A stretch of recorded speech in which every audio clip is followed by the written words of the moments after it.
اعوذ باللہ من الشیطان الرجیم بسم اللہ الرحمن الرحیم ایم ایس نیوز HD5 کی ناظرین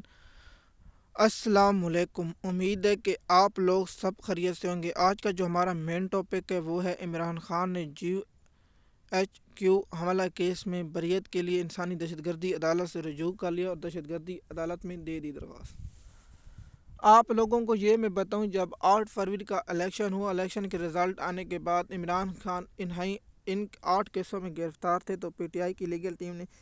اس کیسوں کو درخواست دی کہ عمران خان کی ان کیسوں میں ضمانت دی جائے۔ جج صاحب نے فوراً ایک سماعت پر ان کیسوں کو عمران خان میں ضمانت دے دی۔ اس وقت ہی ہم پہ زور لگا رہے تھے PTI کی لیگل ٹیم کو ان کیسوں میں عمران خان کی بریت کی درخواست نہیں، لیکن افسوس PTI کی لیگل ٹیم کی جو چال تھی کہ عمران خان جیل میں رہے، وہ اس میں کامیاب رہے اور ہم ناکام رہے۔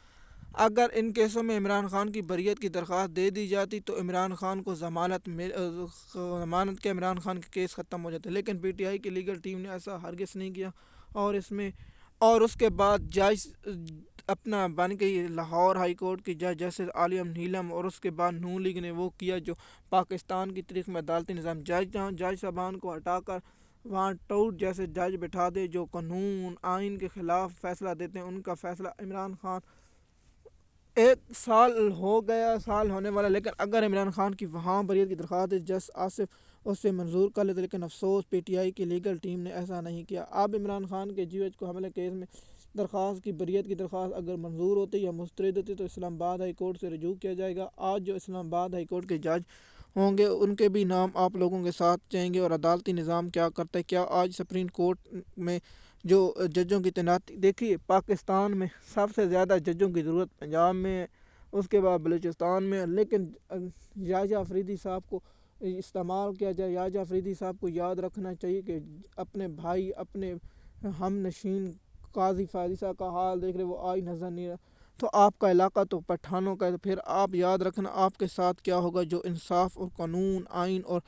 اگر آپ نون لیگ کی محبت میں ایسے کرتے ہیں تو پھر پاکستانی قوم کے ساتھ آپ کا جو ظلم اور ستم ہوگا وہ پاکستان کی تاریخ میں یاد رکھا جائے گا۔ MS نیوز کی ناظرین، عمران خان کی جو حملہ کیس میں بریت کی درخواست ہے یہ سماعت کے لیے مقرر ہوگی، اور اسے انسانی دہشت گردی سنیں گی اور یا منظور کرے گی یا مسترد کرے گی۔ یہ بھی ہو سکتا ہے کہ جو خفیہ مذاکرات ہو رہے ہیں ان کے نتیجے میں یہ درخواست منظور یا مسترد ہو سکتی ہے۔ افسوس یا PTI کی لیگل ٹیم یہ بھی چاہتی تھی کہ عمران خان کی بریت کی درخواست ان میں مسترد ہوں، تو اسلام آباد ہائی کورٹ میں نئے جج آئیں تو تاکہ وہ سنیں، وہ بھی مسترد کرے، اس کے بعد سپریم کورٹ سے رجوع کیا جائے۔ اور MS نیوز کی ناظرین، جو فوجی عدالتوں کا کیس لگا اس کی رپورٹ ہم آپ کو کرتے رہیں گے، لیکن افسوس ہم اس کو پتہ ہے کہ خواجہ حارث کے اتنے بڑے لمبے دلائل ہیں، وہ مجھے تو لگتا ہے 200-300 سال لگا دے گا، دلائل اس کے نہیں مکیں گے۔ 2 نقطے پر جج صاحب سوال پوچھیں اور 1 دن 2 دن سماعت کریں، جج صاحب آدھا گھنٹہ سنتے ہیں اور اگلے دن کے لیے ملتوی کر دیتے ہیں۔ اب مجھے جو خدشہ ہے آپ لوگوں کو یہ بتاؤں گا کہ کل سوار والے دن تک یہ فیصلہ آنے کا امکان اس لیے ہے کیونکہ جسٹس منصور علی شاہ نے جو ان کو باندھ رکھا ہے، جو آئینی ترمیم کے خلاف فیصلہ دے سکتا ہے، اس لیے ان لوگوں نے یحییٰ آفریدی صاحب نے بینچ تبدیل کیا، اور جسٹس سخاوت علی جہاں کے دوسرا جو سندھ ہائی کورٹ کے جج آئے ہوئے ہیں اس کا مجھے نام یاد نہیں، اس سے رکھ دیا گیا ہے۔ دوسرا کہ پاکستان کی تاریخ میں جو آئینی ترمیم ہے اس پر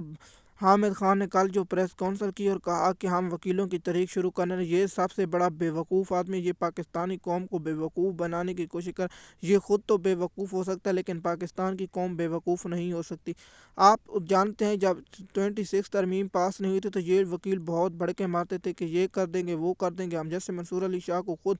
چیف جسٹس کے عہدے پر بیٹھائیں گے، لیکن افسوس ہے جب یہ کام ہو گئے تو اس کے بعد یہ بلوں میں چھپ گئے، نہ ان کا آئینی ترمیم یاد ہے کیونکہ ان کا مفاد ہوتے ہیں، عدالتوں سے مفاد لیے جاتے ہیں، حکومت سے مفاد لیے جاتے ہیں۔ یہ قاضی فیضی صاحب کا بہت بڑا فین تھا جس کو حامد خان کہتے ہیں، اس نے قاضی فیضی صاحب کا دفاع کیا اور قاضی فیضی صاحب کا چور ڈاکو لٹیرا اور اپنے ملک میں جو بیرونی جائیدادیں تھیں ان کا دفاع کرنے میں یہ بھی حامد خان بھی بہت آگے تھا۔ اس کو چاہیے تھا کہ وہ انصاف مانگے لیکن وکیل کھڑے ہو گئے۔ جب ہمیں وکیلوں سے جو گفتگو کو ایک انٹرویو تھا، قاضی فیضی صاحب کا جو وکیل تھا اس نے کہا کہ ہمارے پاس اس کے دفاع کرنے کو کچھ نہ آتا، تو ہم نے اس کو مشورہ دیا تھا قاضی فیضی صاحب کو آپ ایجنسیوں پر یہ الزام لگائیں اور ایجنسیوں کی ہی کر دیں، لیکن افسوس ان تمام ججوں پر جج صاحبان ایجنسیوں کے الزام مسترد کرتے اور کہتے کہ قاضی فیصد آپ یہاں اپنی جائیدادوں کے کاغذ اور رسید دکھائیں، اور اگر آپ کی رسیدیں نہیں ہیں تو آپ یاد رکھیں۔ افسوس ہے وہاں ایک جج ریٹائر ہو گیا تھا، جس کی وجہ سے یہاں ایک جج جو مظہر خیل عالم آیا تھا، اس نے قاضی فیض عیسیٰ کو بچایا، اور اس قاضی فیض عیسیٰ کی محبت میں اور پاکستان کے آئین و قانون کی دھجیاں اڑانے میں جو اہم کردار ادا کیا، وہ پاکستان کی تاریخ میں یاد رکھا جائے گا۔ اگر قاضی فیض عیسیٰ صاحب سے وہاں پوچھا جاتا آپ نے یہ جائیدادیں کہاں سے بنائی، تو آج پاکستان آئین و قانون کے مطابق چلتا۔ قاضی فیض عیسیٰ عمران خان کی دشمنی میں اور قاضی فیض عیسیٰ عمران خان کی دشمنی میں بیٹھا ہے، یہ میں نہیں کہہ رہا، یہ اس کا سیکرٹری جو تھا اس نے کہا تھا۔ جب اللہ چین جانے کا فیصلہ لکھا جا رہا تو میں نے قاضی فیض عیسیٰ سے کہا تھا کہ آپ قانون و آئین کے مطابق کریں، لیکن اس نے میری بات ماننے سے انکار کر دیا اور کہا کہ میں اپنا بدلہ لوں گا، لیکن جو میں چوری لوٹ مار کر جو پاکستانی قوم کے فیصلے غلط اور پیسے لیتا رہا اور لوگوں سے، اور میں نے جو لندن میں جائیدادیں بنائی ہیں وہ پیسے میرے پکڑے گئے جاتے، لیکن اس سے پہلے میں عمران خان کو سزا اور اسے عمران خان کو سناؤں، اور تاکہ لوگوں کا عدالتی نظام سے اعتبار اٹھ گئے۔ اب تو پاکستان کی قوم اور پاکستان کے مین رپورٹر عدالتوں کو رپورٹ نہیں کرتے، جو رپورٹ کرتا ہے لوگوں نے سنتے بھی نہیں، کیونکہ اب تو پتہ چل چکا تھا آئینی بینچ سے کیا فیصلہ گیا۔ تو اب ہر عام بندے کو معلوم ہے کہ آئینی بینچ سے کون سا فیصلہ گیا۔ جو ملٹری ٹرائل چلے جس پر جسٹس جمال مندوخیل کے ریمارکس ہیں، اور جو وہ ریمارکس بڑا اہم تھا، جس حسن رضوی صاحب نے کہا کہ رضا ربانی نے ملٹری کوڈ پر ووٹ دینے کو کہا تو بہت آنسو آئے، وہ تاریخ میں لکھا جائے۔ اور اس پر جیسے جمال مندوخیل نے ایک ریمارکس دیا، اس پر مجھے بہت ہی ہنس آیا، اور میں نے کہا کہ یہ دنیا کا پہلا جوکر ہے جس نے ایسے ریمارکس دیا، کہا کہ اگر ووٹ نہ دیتے تو بڑی گلے سیٹ چلی جاتی، اور کیا ہوتا جج صاحب آپ 61-63 کا فیصلہ نہ دیتے تو کیا آپ کی سیٹ چلی۔ عدلیہ کی جو پیٹ میں چھرا گھوپ گیا اس میں آپ کی کردار تھا، اگر 63-1 کا فیصلہ نہ دیتے تو کیا ہوتا۔ 63-1 کا بدلہ لوگوں کو اغوا کیا بلاول بھٹو نے پہلے بیان دیا تھا، ہم لوگوں کو اغوا کر کے لوگوں کی بہنوں کو اٹھا کے لوگوں کی بیٹیوں کو اٹھا کے ووٹ ضرور لیں گے، اور کس قانون کے تحت جو اسلامی شریعت کے خلاف ہے آپ نے وہ فیصلہ دیا کو پاکستانی قوم بے وقوف نے۔ جج صاحب یہ ہونا ہی نہیں، جس کی امانت ان کو لوٹا جائے، یہ مسلم کنٹری ہے۔ افسوس ہے لیکن جمال خان مندوخیل کے ایسے ریمارکس سے پاکستانی قوم بے وقوفانہ سمجھتی ہے، اور اس کے سوا کچھ نہیں۔ یہ شخص تو ملٹری کوڈ کے فیصلے میں وہ دے رکھا تھا، پھر کیا ہے پاکستانی قوم کو یہ لوگ بے وقوف سمجھتے۔ اس جج نے کیا اختلافی نوٹ لکھا، کیا اختلافی فیصلہ، لیکن اس جج صاحب نے جب اجازت دی گئی تو اس کے بھی ہاتھ تھے۔ افسوس ہے پاکستان کے عدالتی نظام میں، جو ہر غلط کام ہے اس میں پاکستان کے عدالتی نظام کا ہاتھ ہوتا ہے۔ پاکستانی قوم سے اللہ دعا ہے کہ ہمارے عدالتی نظام کو بہتری ہو اور پاکستانی قوم کو انصاف ملے۔ MS نیوز کی ناظرین، امید ہے یہ ویلاگ آپ نے سنا ہوگا، شکریہ۔